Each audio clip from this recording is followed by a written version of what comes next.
صباح الخير. انا عهد الله سبحانه وتعالى وانا في عز الالم بتاعي ما اتكلمش مع اي حد خالص. شرحت النقطة دي عن الالم، وبالذات الالم الحقيقي. الالم الحقيقي بتشعر بيه امتى؟ وانت في عز المك او في عز ازمتك مش بتشعر بالالم الحقيقي. امتى بتشعر بالالم الحقيقي؟ لما بتتكلم مع حد تاني عن ألمك، فهو ده الألم الحقيقي. ليه الحد التاني؟ عشان ولا هيقدم يد المساعدة ولا العون ولا أي شيء خالص، بل اللوم والنقد الهدام. وشايفك انت قاعد في نار بيزود النار عليك، مش بيخفف النار عليك ولا أي حاجة. فلما بتتكلم اتكلم مع ربنا سبحانه وتعالى. هو أحن شيء عليك هو المولى عز وجل. مفيش اي حد تاني ان هو حنين عليك الا المولى عز وجل. وبعد ما تتكلم مع ربنا سبحانه وتعالى اطلع على البحر، اتكلم مع البحر، اتكلم مع البحر عن الامك وعن اوجاعك. بعد البحر اتكلم مع الحيوان الوفي، لكن ما تتكلمش مع اي حد من البني ادمين. النهارده انا هتكلم عن مشاكل كتيره بتواجهنا في الحياه بتاعتنا، وهي ايه؟ ان الدفاع عن حق العزيز على قلبك، او الدفاع عن كرامة العزيز على قلبك. العزيز على قلبك سيان، واهم شيء هو شريكة حياتك. شريكة حياتك دي انسانة انت شفتها، والعلاقة اللي ما بينك وما بينها دي اسمها علاقة مودة ورحمة. وقبل المودة والرحمة بتكون في نظرة قبول نفسي، في احترام متبادل ما بينكم.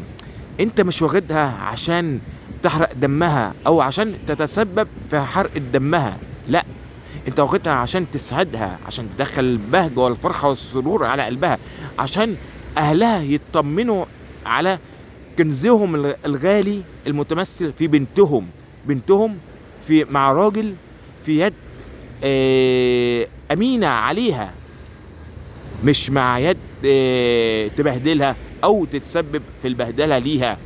لما بتدافع عن حق مراتك ده مش عيب ولا بينطلق عليك انت جوز الست، لا.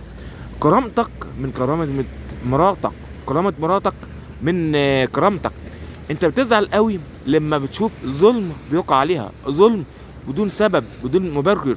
يعني نقدر نقول ان مراتك حقها مباح، ان اي حد ممكن يهينها بدون اي سبب.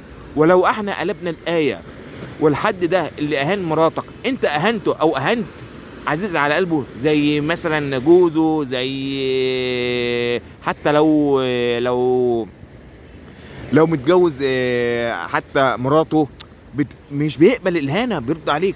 طالما الشيء اللي مش بتقبله على نفسك بلاش تقبله على غيرك. انت مش جايب مراتك عشان تتهان، لا، انت جايبها في وسط ورود مش وسط اشواك. وقدر الله مثلا انت دلوقتي الارض دي ارض جميله دخلت فيها وعلى اساس انها ورد، وفي النهايه اتقلبت لاشواك. ايه المصير او ايه الهدف؟ وليه النفس الطويل ده؟ عشان انت تزعل الناس؟ لا، ما تزعلش الناس منك، فرح الناس، دخل البهجه والفرحه والسرور على قلب الناس. انت دلوقتي اتجوزت واحده بنت حلال، دخل الفرحه والبهجه والسرور على قلبها. ما تبقاش انت السبب في نكدها، ولا تسمح لاي حد يكون السبب في نكدها. هي برضو بنت ناس، هي محترمه، هي مش جايبها من على الرصيف ولا اي حاجه. مش بالاماكن ولا بالمناطق. ممكن في مناطق شعبيه الواحد يخاف يدخل فيها، بس بيبقى فيها قيم واخلاق واحترام. وفي مناطق راقيه، بس للاسف انا ممكن اعيش في كوخ واكل لقمه حاف اكرم لي ان انا اكل اعيش في قصر واكل اجمل الطعام او اجمل الاكل، بس نفسيا متدمر. ما توصلنيش لمرحله ان انا ابقى متضايق منك عشان انت بتتعامل مع مراتي بطريقه وحشه. لا، خليني احبك بحسن معاملتك مع مراتي او مع اي عزيز على قلبي. الزوجة دي كيان، الزوجة دي ملجأ جميل، الزوجة دي زي ما قال ربنا عليها مودة ورحمة، الزوجة دي حاجة مقدسة، ما ينفعش يدعى عليها ظلما وعدوانا بدون ان هي ما ترتكب اي ذنب. هي ما ارتكبتش ذنب وكمان بتدعى عليها قدام اولادها. طب انا دلوقتي بدعي على زوجتك، فازاي اولادك او اولادها تحبني؟ ازاي؟ انا مش بطلب المستحيل. الموجود العايش في قلب المشكلة عكس اللي مش عايش فيها. بصراحة ربنا يهدي الجميع، ربنا يوفقنا في الخير، ويا رب يصرف عنا الأذى ويرزقنا بالخير. وعمر ما تكون الزوجة استفزازية أو بتعمل شر، هي للأسف بتستفز وبتعمل الشر ضدها. يلا الحمد لله على كل شيء، واستمتعوا بمنظر البحر، وأتمنى أن يبقى ده درس جميل نتعلم منه كيف نسعد الآخرين ولا نضايق الآخرون. شكرا، مع السلامة، تحياتي الشخصية، حاتم أبو عيسى.